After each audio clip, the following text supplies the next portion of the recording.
આને પહેલાં રાખવાનો ભાઈ સાફ કરી જાય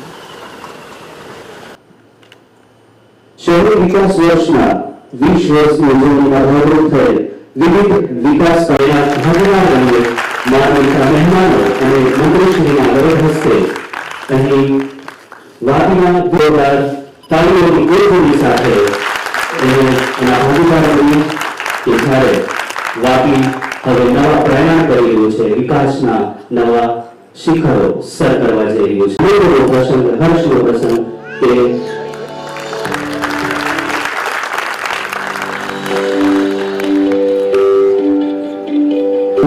વિવિધ કાર્યોનું લોકાર્પણ અને ખાતમુહૂર્ત થવા જઈ રહ્યું છે, જેમાં બે પોઈન્ટ સંયુક્ત કરવામાં થાય છે.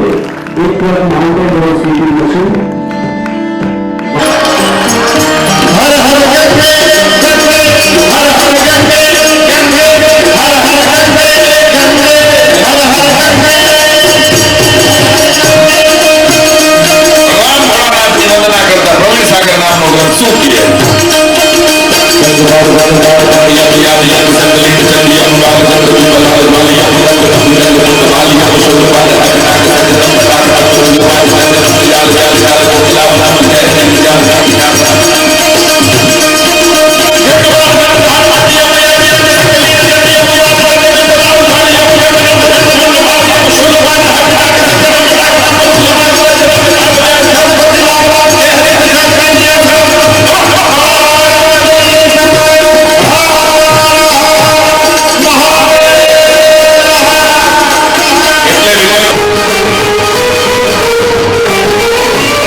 જાણીએ છીએ કે 2001માં કચ્છના ધરતીકંપ પછી જ્યારે ગુજરાતનું સુકાન આપણા દેશના વડાપ્રધાન શ્રીએ સંભાળ્યું ત્યારથી ગુજરાતના વિકાસ માટે અનેકવિધ યોજનાઓ એમણે શરૂ કરી.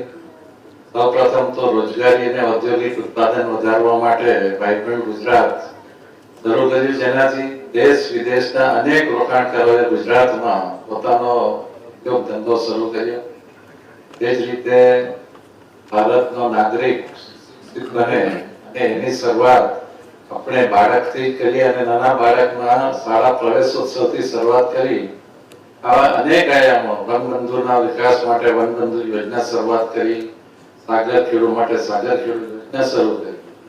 અને ત્યાર પછી 2005માં એમણે જોયું કે શહેરનો વિકાસ જે પ્રમાણમાં આપણા ગુજરાતમાં થવો જોઈએ એટલો થતો નથી, ને એટલા માટે એમણે 2005માં શહેરી મુખ્યમંત્રી સ્વર્ણિમ શહેરી વિકાસ યોજના શરૂ કરી. એ પહેલા નગરપાલિકાના પ્રમુખ બનવા માટે પણ કોઈ તૈયાર થતું ન હતું. લાઇટનું બિલ ભરવાની તકલીફ, પાણીના બિલ ભરવાની તકલીફ. પરંતુ જ્યારથી એમણે આ 20 વર્ષ દરમિયાન જે આયોજન કર્યું એમાં ગુજરાતના અનેક શહેરો સમગ્ર ભારતમાં ઘણા આગળ વધી રહ્યા છે. આજે આપણે જોઈએ છીએ સુરતને સમગ્ર દેશમાં નંબર 1 સ્વચ્છ શહેર તરીકે આપવામાં આવ્યું છે અને અમદાવાદને પણ બી કેટેગરીમાં સ્વચ્છ શહેર તરીકે આપવામાં આવ્યું છે. અને ચોક્કસ ખાતરી છે કે આજે જે રીતે આપણે શરૂઆત કરી છે સ્વચ્છતા અભિયાનની, તેના લીધે વાપી પણ હવે પછીના વર્ષોમાં ચોક્કસ રીતે આગળ નંબર લાવશે એ મને ચોક્કસ ખાતરી